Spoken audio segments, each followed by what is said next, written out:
отмечается Всемирный день памяти жертв дорожно-транспортных происшествий. И сегодня мы собрались, чтобы почтить память тех, кто уже никогда не сможет радоваться жизни. День памяти жертв ДТП призван привлечь внимание к печальной статистике смертности на дорогах и спасти чьи-то жизни, вашу, нашу, наших друзей и близких. Основными причинами ДТП являются невнимательность, рассеянность и грубое несоблюдение правил дорожного движения, а также появление участника дорожных движений в нетрезвом виде, будь то водитель или пассажир, или просто пешеход. Так много погибает молодых в дорожно-транспортных, так много самых близких и родных в дорожно-транспортных. И этот день придумали не зря, чтобы напомнить мне и тебе. И 3 воскресенья ноября, День памяти жертв ДТП.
Уважаемые участники дорожного движения, каждое 3 воскресенье ноября весь мир отмечает Всемирный день памяти жертв ДТП.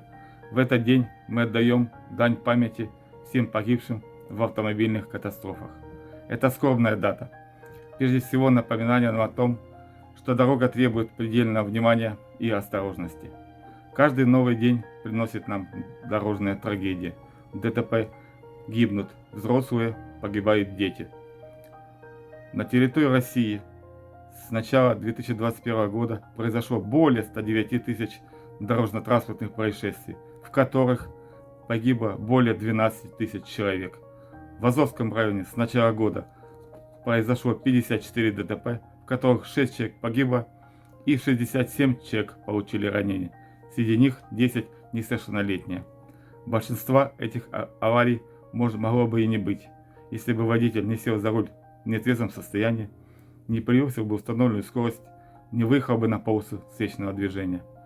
Главной причиной всех аварий является, несомненно, это человеческий фактор.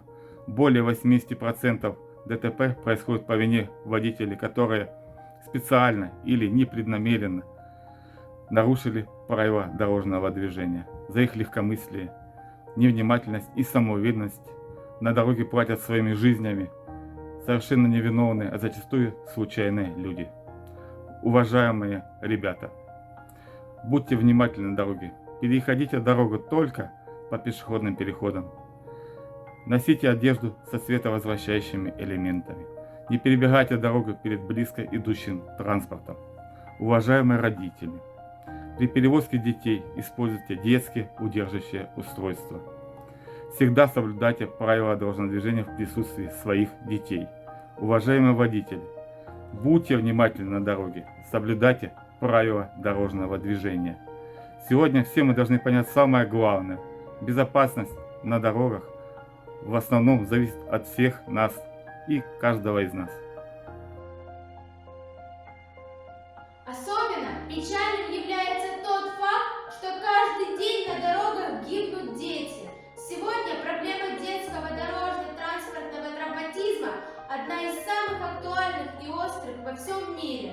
Среди наиболее частых причин ДТП с участием детей является переход проезжей части вне установленных мест, неожиданный выход из-за движущихся или стоящих транспортных средств или других препятствий, мешающих обзору.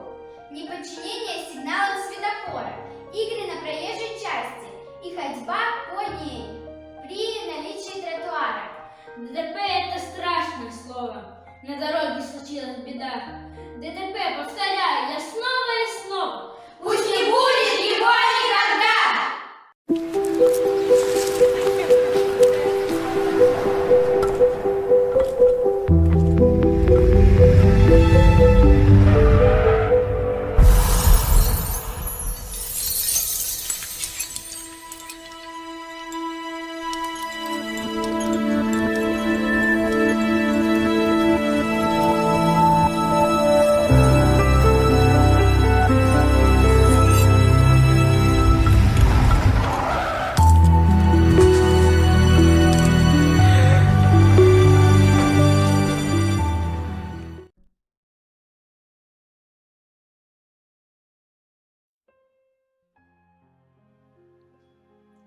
Третье воскресенье ноября. Всемирный день памяти жертв ДТП. Ежедневно на дорогах погибает около 3000 человек. Еще около сотни тысяч получают травмы различной степени тяжести. Это число сопоставимо с количеством людей, погибающих в локальных войнах. Россия занимает 5-е место среди всех государств по числу граждан, погибших в ДТП. Данное мероприятие учреждено, чтобы напомнить властям государств, населению о важности соблюдения правил, установленных для всех участников дорожного движения. Проведение Дня памяти жертв ДТП поможет нам не только вспомнить о погибших, но и обратиться к живым с призывом беречь свои и чужие жизни. Можно ли было беду отвести, жизни спасти и здоровье спасти? Можно, ведь надо лишь правила знать. Знать и, конечно, всегда соблюдать. Пусть эта свеча горит в память о погибших в ДТП. Давайте почтим память погибших на дорогах России минутой молчания.